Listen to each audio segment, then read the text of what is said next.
Hello, I am Galhard, warrior of the Grand Order, and I am making a record here.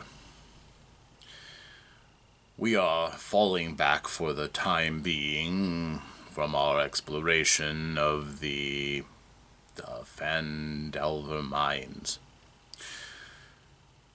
We arrived at this place, having rested after the festival with Gunrin. We traveled outward. It's not a very long trip, actually, only a handful of miles from Phandelver. And we didn't even really need the map. His memory of the place was better than he had let on. We found the site. Fairly well camouflaged, honestly. You need to know where it is in order to find it. In times to come, it may be that this mine is no real secret, but I will not give any kind of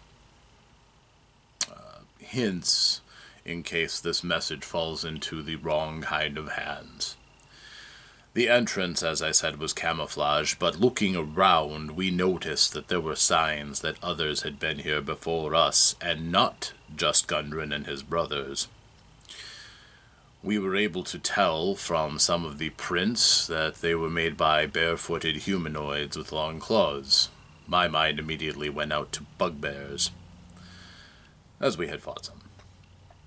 It seemed to bear up, and also the kind of mercenary thugs that someone like the Spider would use. They had arrived before us. This was not good news, but we had already expected that. We entered into the cave. The cave had been excavated by the dwarves working together to try to gain access to the mines, since the main entrance had collapsed and would, even if cleared, probably prove unstable from the traps that had been set off by the dwarves in their defense of the mine against the orcs. This seemed to be sensible, I suppose. I'm no expert in excavation, certainly. But we descended into the room that served as their gathering point. The supplies of the dwarves were all along one wall, but what we found there was the body of Gundren's brother, Nundro. He had been killed, and he had fought well to try to defend himself, but he was not up to the kind of muscle that the Spider has hired. He was carved to pieces, really. We, rather than lay the body to rest with all proper ceremony, decided to cover the body, put it to one side, and we would do that when we returned. It seemed more prudent to gain vengeance against his murderers than to, at this point, honor the appropriateness of the ceremonies of burial. Also, he was underground already, so he was within Moradin's purview, so I thought that was appropriate. I gave the red cloak that I had taken from the red brands to cover the body, so he'll have company soon. There was a ledge and then a descent before the exits out of that chamber. So we went down and investigated as best we could. We found sets of prints, and one of them looked like it had the majority of the traffic. We went in the other direction, just trying to see if it was a dead end that would be closed off so we could make a complete sweep of the place. And what we found there was a room featuring a mural. Kind of a nice image of the place, I suppose. Something that would impress outsiders who came to visit the mine, perhaps to invest in it or do business with the wizards who were making the magical items, or the dwarves who were mining the ore. Either way, we saw no great threats, just a few skeletons, and a very clever way of lighting the place with runnels in the walls to channel oil and light lamps from some central reservoir. It was nice enough, I suppose.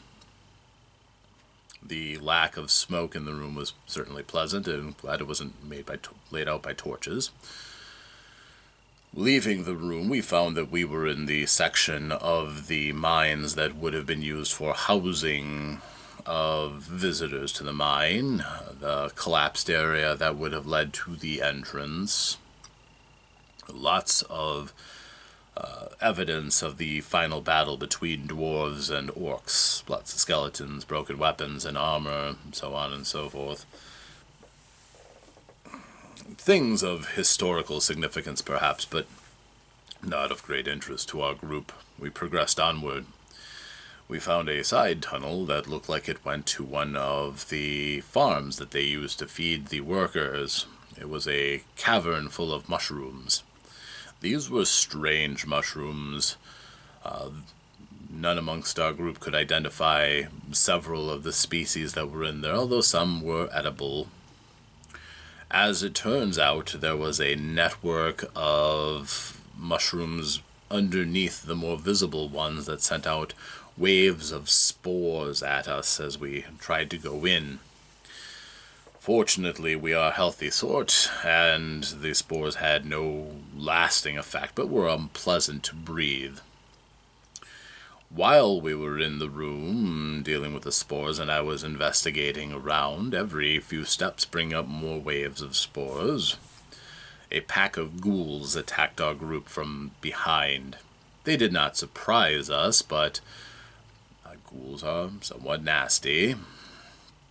But as it turned out, wasn't much for me to do. The rest of the group had taken care of the ghouls for the most part by the time I could get back. As far as the actual battle, Tradovic, our secret finder, basically ended one upon his rapier with a masterful blow. I must give him credit. Lydia was a menace using Talon and slew a ghoul herself. And, Glint annihilated one with his hammer, so all told it was a solid fight, gave them some practice. By the time that I had returned to the group, after exploring through the cave, there wasn't anything for me to do, so I took one of the ghouls, and I used it to beat the ground in front of us to release the spores into the ghoul. Seemed to work fairly well. Eventually we got to a point where there were just feeble ground puffs of mushrooms. This might prove unfortunate, not sure yet. But it made a very clear path across. So, eventually we got through that tunnel and into a very large cavern. This particular cavern was dominated by two buildings that had been built inside of the cavern. One of them appeared to be a place where the mages resided and rested and studied, and the other one appeared to be our quarry.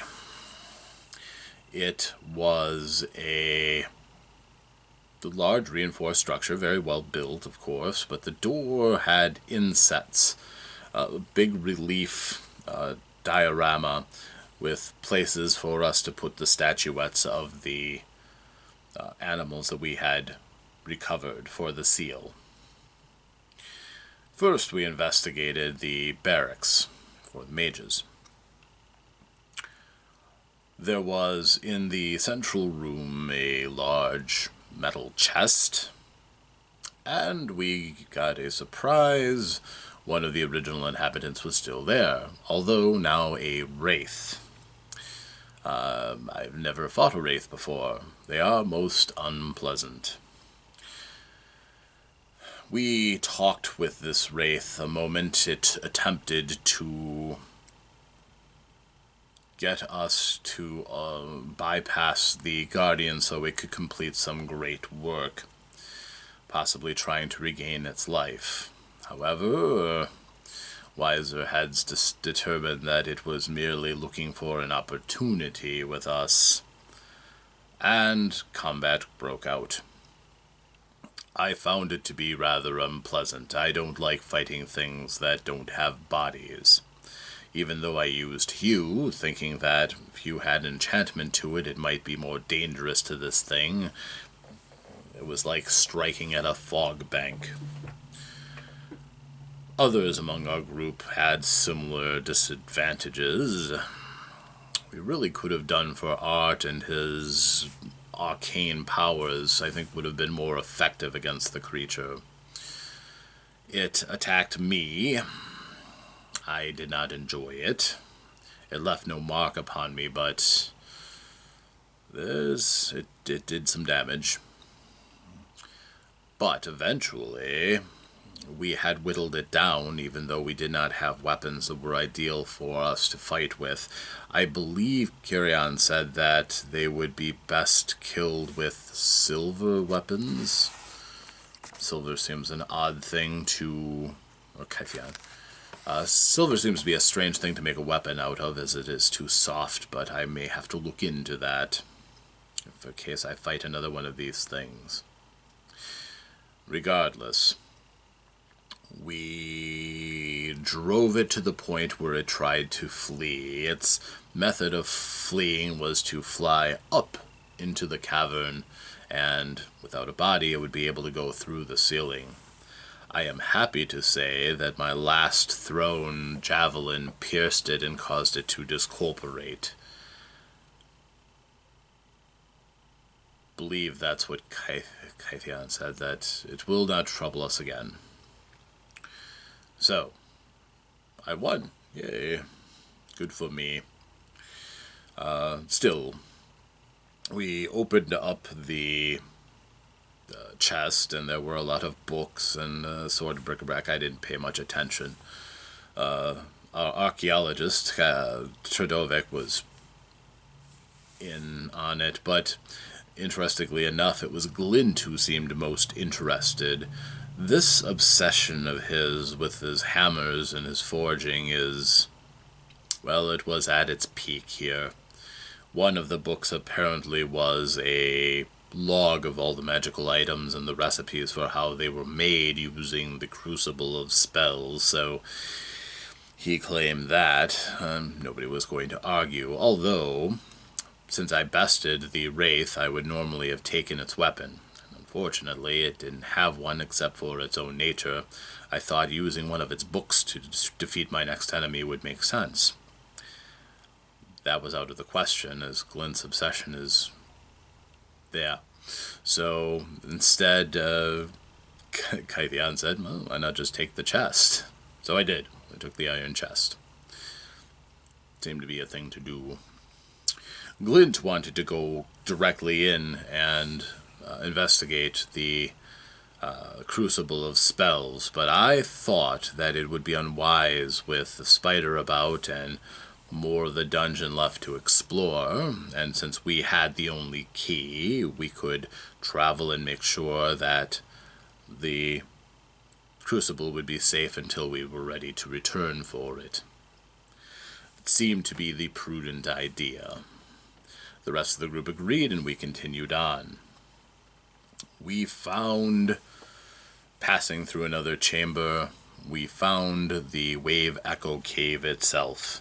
A vast chamber with a very unsteady lake, continually pounding and pounding the cliffs with water and creating a crashing noise that we had heard since we first set in, but it was nearly deafening in this room. There really wasn't a great deal for us, but we did see another passage leading along that cavern, which led into what looked like some sort of a drainage channel. We had Lydia go in and investigate, and she determined that it was a forge. Bodies strewn about again. It looks like the fighting had taken place even into this room. So we went in. Certainly enough, it was the forge. But the forge had a guardian. A creature called a flame skull. Again, from what Kythian knows, simply a skull of a wizard who yet regained some intelligence, floated about by magic, and was eternally consumed, well, wreathed in flames. Did not appear to be actually burning, it was just covered in green arcane flames. Well, there was not any negotiating. We were intruders, and it was determined to keep us out, so it caused the bodies of all of the skeletons in the room to rise up to attack us. Well, finally a foe I can deal with. I joyfully pounced and smashed one of the skeletons with the chest. Felt good. The rest of the group started trying to attack the flame skull and tried to ward off all of the other skeletons. There were a number of them, probably 10 or more. With every blow, another skeleton died as I went through, but I became detached away from the group as I was taking out one flank of the skeletons. As we had reduced their numbers, with Tradovic fighting with his rapier and Lydia backing him up, and Tradovic taking it personally with the presence of this flame skull and advancing upon it, Glint hurling his hammers as always, we were doing quite well against the skeletons. The flame skull caused its image to waver and blur among the flames, making it a difficult target. And then, as we were converging and getting ready to pounce on the flame skull, it let loose with an unearthly fireball. It hurt, I won't deny it, but we avoided the worst of it. If I can see it coming, usually threats aren't so bad. The group, however, took damage in total. There weren't very many of our number who were way far enough to avoid the fireball. And then it started to run away, launching blasts of flame back. As I said, Kythian took this personally and vowed to destroy it. He advanced. Ultimately, he was cut down by the sorceress bolts from the thing. I advanced, attempting to destroy it, but it flew up and out of my reach. All I could do was throw javelins at it. So unsatisfying. Eventually, it flew back around our number, and I think it was... yes, Lydia finally finished it off. Also, as it turns out, these things are able to restore themselves. Kythian knew of this, and when we roused him, he reached in, clutched at some holy water, splashed it on the ashes of the thing, and it was utterly destroyed, finally. It was a fearsome bout, that is for sure. However, the skeletons themselves were no problem. I even threw the skeleton that I had clutched at the flame skull and did some damage. But we heard sounds from further on, an exit cavern that led deeper into the mines. Let us know that our battle had not gone unnoticed. Goblinoid voices barked out, and we realized that we were injured, burned, had spent some of our resources, and were not ready to take on the full brunt of the spider's forces should they come in at us. Discretion, it seemed, would be the better part of valor for this encounter. So, we retreated. We all fell back. Under Gundren's suggestion, he thought it would be best that we fall back to the entrance near the body of his brother. Considering that leads up to a height in which anybody trying to get up would have to contend with, this seemed prudent. We pulled up the rope and prepared to rest and recuperate from the battles we had been through. And here we are now. I am making this record as we are resting, and look forward to the battle ahead. Mayhap we might be able to finally defeat and put an end to the spider. I am Galhard. If I do not make it back, hopefully this recording will to tell of our struggles, and the good that we sought to do throughout this area of the Sword Coast. Thus ends this recording. Farewell.